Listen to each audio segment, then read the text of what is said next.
So I just like to cut these into equal pieces so that when they roast evenly.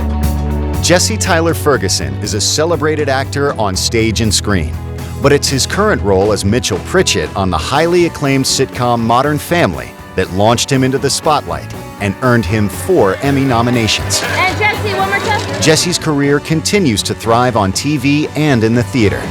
He lives with his husband Justin in the hills above Los Angeles. Are you excited, Jesse?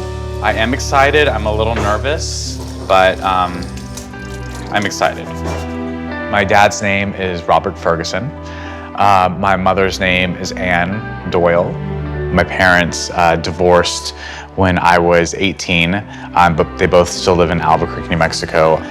I came from a very stable, sometimes mundane, boring family, and I really do appreciate that.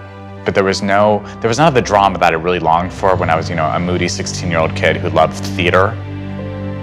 Both of my parents are very strong-willed, and I feel like they pass that along to me. I have a stubbornness about me at times. I don't back down, and I don't quit when I hear no. My mom is very strong, and she just made things happen.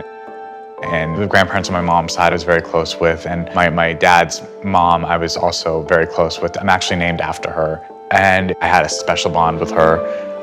My grandma Jessie was hilarious. She definitely spoke her mind. She passed away 6 years ago. She was a great lady. The moment my grandmother passed away, it did sort of feel like this sort of final moment of and now your history is capped.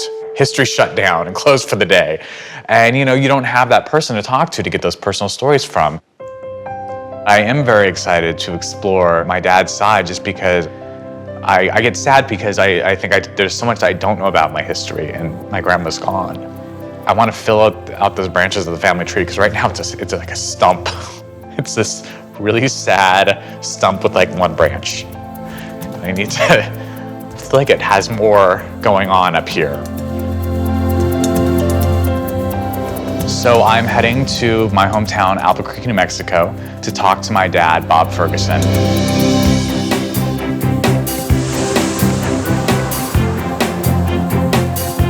I always like coming back to Albuquerque. It wasn't the greatest place to grow up. This might surprise you, but a redhead with my skin tone, doesn't really want to be raised in the desert.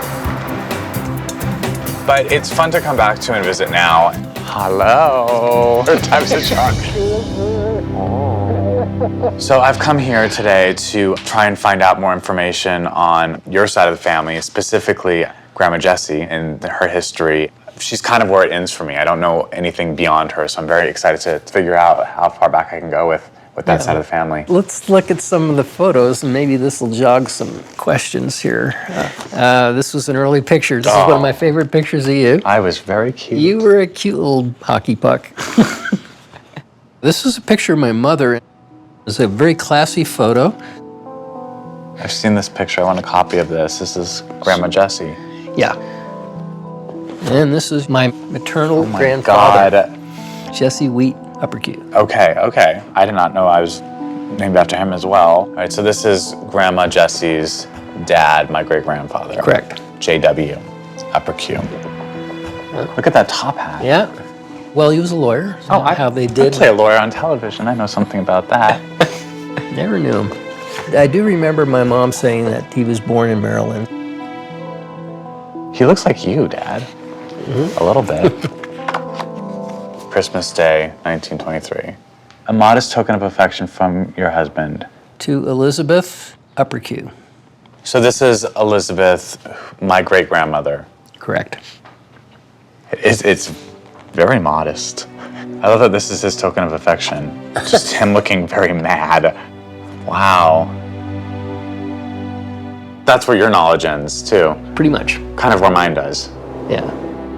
I just learned that my great-grandmother was Elizabeth and my great-grandfather was Jesse Uppercue. So Grandma Jessie and I obviously got our names from him. So now I'm curious to see if I can find anything about my great-grandfather online.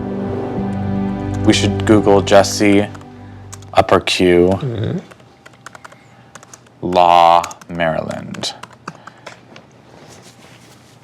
All right, I'm not seeing anything here, so Well, maybe you can refine the Google search. And I've seen my grandfather's name spelled with an E on the end. okay. Jesse Uppercue with an E. Yeah. The Baltimore murder. Oh my God. Baltimore, Maryland, August 27th. Miss Amelia Wheat, age 78, residing at number 634 Lombard Street, was murdered in her bed by shooting at about 2 o'clock this morning. Her nephew, named Jesse Uppercue, has been arrested, charged with the murder. Oh my gosh. Did you know about this? No, I didn't. Oh my God. Jesse Uppercue, age 22, was in the house and first gave the alarm of the murder. On the arrival of the officer, Uppercue stated that during the night, his aunt called to him and requested him to come in her room as she felt nervous. I guess he lived with her. Mm-hmm. He did so, laying down on the bed by the side of Miss Wheat, and shortly thereafter fell asleep. How long he slept, he does not know, but was suddenly awakened by the report of a pistol when he discovered a man retreating from the room to the front door. He instantly sprang from the bed and fired 2 shots from his own revolver at the retreating robber and murderer, who escaped. Miss Wheat was shot through the left temple. Okay, well, this got juicy really fast. Uppercue is a law student and is said to have sustained an unexceptionable reputation among those who knew him, meaning he was an upstanding individual. Mm-hmm. Okay. Well, you think back when you were 22 years old. I think back when I was 22 Right. years old. You do some crazy things. You don't shoot your aunt. He obviously did not end up in prison, or did he? I don't know. Maybe he spent some time in jail, so I don't know really where to go from here. At this point, maybe a historian could help clarify some of these details. So head to Maryland. Yeah, that's a good idea. I mean, we really jumped into the deep end with this because murder was not something that I was expecting to see. If this was like a distant relative, it might be a different thing, but knowing that it was my grandmother who I knew so well and it was her father, that makes it so much more palpable and so much more real.